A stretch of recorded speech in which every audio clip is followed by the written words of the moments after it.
ඉද තප්පති පෙච්ච තප්පති පාපකාරී උභයත්ථ තප්පති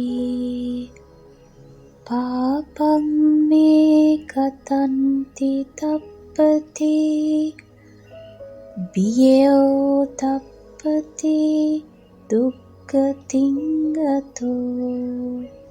පව් කරන පුද්ගලයා තමයි මෙලොවදී පසුතැවෙන්නේත් පරලොවදී පසුතැවෙන්නේත් ඔහුමයි. ඔහු දෙලොවදීම පසුතැවෙනවා.